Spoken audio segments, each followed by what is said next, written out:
Yes, Dogs with Jobs is back for a new series starting on the 15th of July at 8:30. We're going to meet one of the stars, the lovely Hugo, who's having a great time in studio, as you can see. But first, a sneak preview.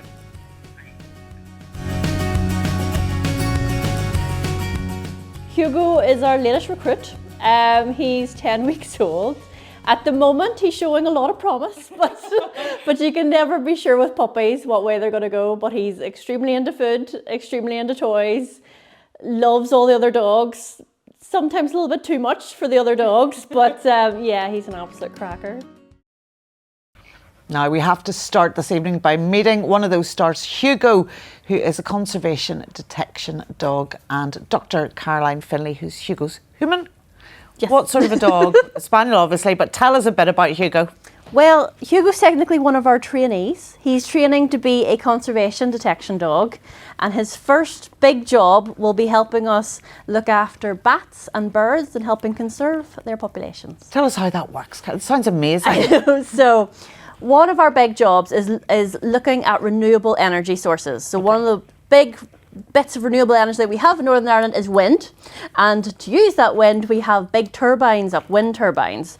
Now we have to just make sure that those wind turbines aren't actually affecting the bat and bird populations in Northern Ireland, and one of the ways we do that is that we train the dogs to look for any bats or birds that have been injured or even killed by the turbines, and they are much better at it than we are because they use their noses for it, whilst we can only use our eyes, and bats are really tiny, so we need them to do the job for us. It's incredible. How do you even start training a dog to do that? Well, first of all, you get a dog who is very into food. Okay. Yes, and very into toys. Okay. And that makes your life a lot easier. And then what we do is we pair their toy with the odour that we want them to find. Okay. So he always thinks he's looking for his toy whenever he finds a bat. Okay. He gets his ball. Well, we should at this stage bring in presenter Emma Patterson, who is responsible for Hugo being a bit excited because you gave him a belly rub before he came on. Yes, I riled him up. It It's all my kicked fault. off. Yeah. This isn't really work, is it? No, we have the best job in UTV, Ali. No, it's such a privilege to meet all of the different dogs right across the series as well. Obviously, Hugo and the rest of Caroline's team do amazing conservation work that you just don't ever think that there's dogs out there doing. It's mad what Caroline can train them to do. But yeah, it's been amazing working on the series.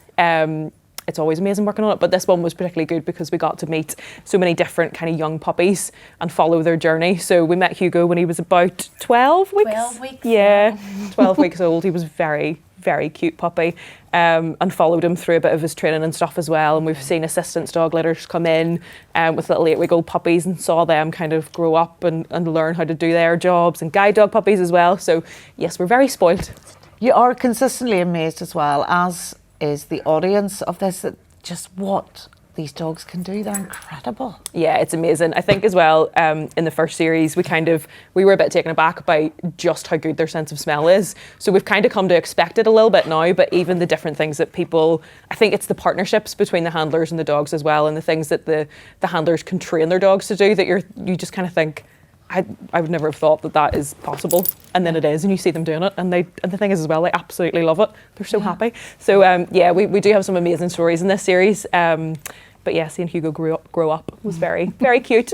Did I see Hugo looking for bed bugs, or was that another?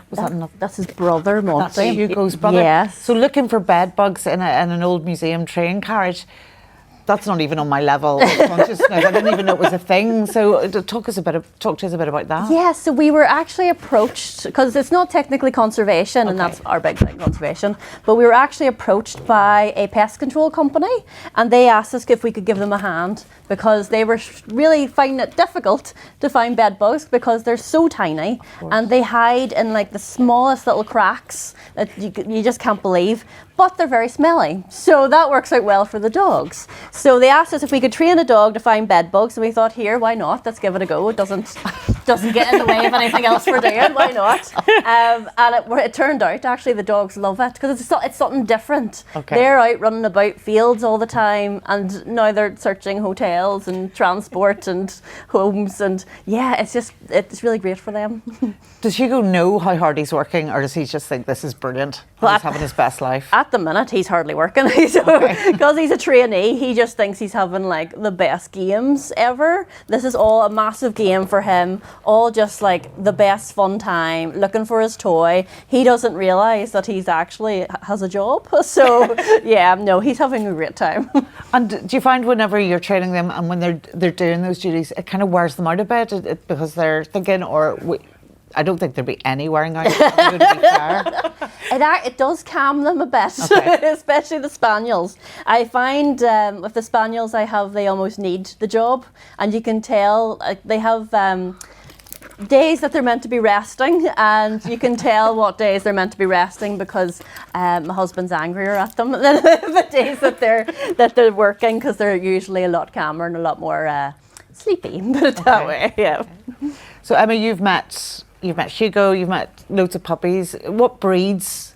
Any different breeds this series to last series, or how? So we have a lot of Labradors, of course, with our guide dogs. We've got retrievers, so kind of your typical what you would think of as well. We do have a few hearing dogs as well. So there's a little Cocker Spaniel who's a hearing dog, and then of course the Spaniels that are kind of out in the fields working. So yeah, there's a lot of breeds that you would kind of typically think of. It's more the jobs that they do that are sort of a bit left field that are definitely interested in this series. I just wish Hugo could talk and tell us all about the fun that he's having. Caroline and Emma, thank you so much for joining us. And Hugo, for being the best boy. So good. That's all we've time for.